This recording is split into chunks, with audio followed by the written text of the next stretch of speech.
Hi everyone! Welcome to another lesson on how we communicate with the help of our reactions. Last week we looked at the face and what we can express with it. Today it's about our body. What are the movements that we make? Stick with me and you'll find out. I've broken down this lesson into two parts. Expressions to talk about movements with hands and arms, and second, expressions with movements in feet. So let's jump right into it. The first category is movements with hands and arms. Clap your hands. It's when you make this short, loud noise by hitting both your hands together. And when you do this, it's either because you are appreciative of a performance at the theater or at a concert, or because you like something very much and you're really excited about it. Just like in the following example. All children started clapping when they saw Santa Claus coming in. What a joy! Clasp hands. When you clasp your hands, you hold them together with the fingers like this or like this. It can be a sign of anxiety, nervousness, or even fear.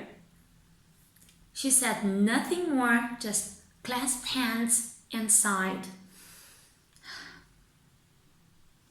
Wave hands. When you wave your hands, you move them to and fro in greeting. He waved us goodbye from the back seat of the car. Tap. It's hitting something gently and repeatedly. You can do it with your fingers or with your feet. He was tapping his foot under the desk because he wanted to leave as soon as possible. Or the teacher tapped her fingers on the desk as the students kept chatting away. To point. To show something with your finger. Is it okay to point to people in your culture?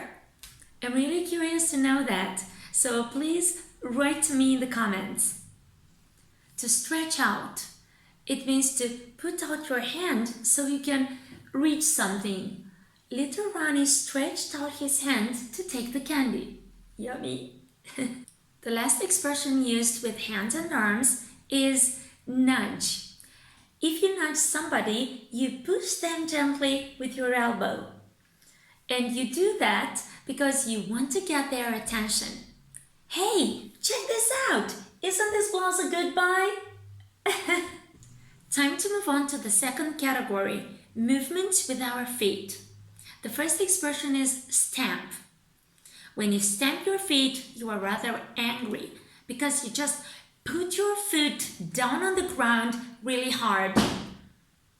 Maybe a mommy wants to stop her little son's tantrums in a toy shop, saying, "I won't buy you this toy. End of story." Tiptoe. When you do this, you walk on your toes very quietly because you don't want to make noise. Rebecca tiptoed to the bed so she wouldn't wake her little sister. To shuffle. It means to walk by pulling your feet slowly along the ground instead of lifting them. People who shuffle their feet are too bored or tired to walk normally. It's usually small children that shuffle their feet to the bathroom when get woken up in the morning by their parents. They're too sleepy for them. The next verb is trudge. When you do this, you walk slowly and with heavy steps. And of course, you are very exhausted. Listen up, I know this from my grandparents. So, when they were little, winters were very harsh in Romania. So, they used to trudge through snow to get to school. The last verb is wiggle. When you wiggle your feet, you move them up and down or from side to side with small, quick movements. You kind of shake them in a playful way. Let's imagine some kids playing at a lake or a river And there, one of them quickly gets upset. Let's see. Oh, stop wiggling your feet. You're splashing me. So you do know that they like to put their feet in the water, right? And then what do they do with them? They wiggle them. There you have it, another set of expressions to help you describe body language. Hope you're leaving here face brightened up, all cheered up and clapping, taking away lots of useful vocabulary. By the way, choose 3 or 4 expressions that you've liked best and use them in a nice funny paragraph about Santa Claus and his elves. Now that Christmas is getting near. One more thing, press that subscribe button so you become a member of my channel and never miss a video. Thanks so much for sticking with me. I'll see you again in my next one. Bye for now.